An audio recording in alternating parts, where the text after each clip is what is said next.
So hi hello welcome guys, I am joint, you are watching my official channel. তো আজ video কিনে হতে চলেছে তোমার থাম্বনেল টাইটেল থেকেই বুঝে গেছো। তো কলকাতা আবহাওয়া দপ্তর থেকে যে নোটিশটা পাওয়া যাচ্ছে সেখানে হচ্ছে আগামী 48 ঘন্টা ভোরবেলা প্রচণ্ড কুয়াশা দেখা দেবে, কিন্তু বুধবার সামনে বৃহস্পতিবার থেকে আমাদের শীত অনেকটা কমে যাবে। তো আগামী 48 ঘন্টা হচ্ছে ভোরবেলা কুয়াশা দেখা দেবে।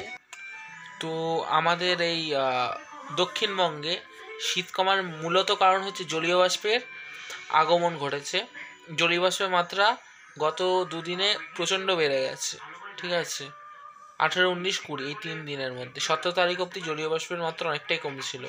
আমাদের বঙ্গোপসাগর থেকে প্রচণ্ড পরিমাণে জলীয় বাষ্প আমাদের দক্ষিণ বাংলায় ঢুকে যাচ্ছে বলে আমাদের শীত অনেকটাই কমে গেছে। এখন দেখবেন দুপুরের দিকে একটু ঘাম হয়। কেন হয়? তো শীত কমছে ধীরে ধীরে, আর 1-2 সপ্তাহ পর খুবই কমে যাবে, কিন্তু ভোরবেলার দিকে আগামী 48 ঘন্টা আবারও বলছি কুয়াশা দেখা দেবে, কিন্তু খুব একটা ঠান্ডা পড়বে না। বেলার দিক থেকে তোমাদের ঠান্ডা ধীরে ধীরে স্বাভাবিক হতে থাকবে তাপমাত্রা। তো আজকের ভিডিও এইটুকুই, বাই।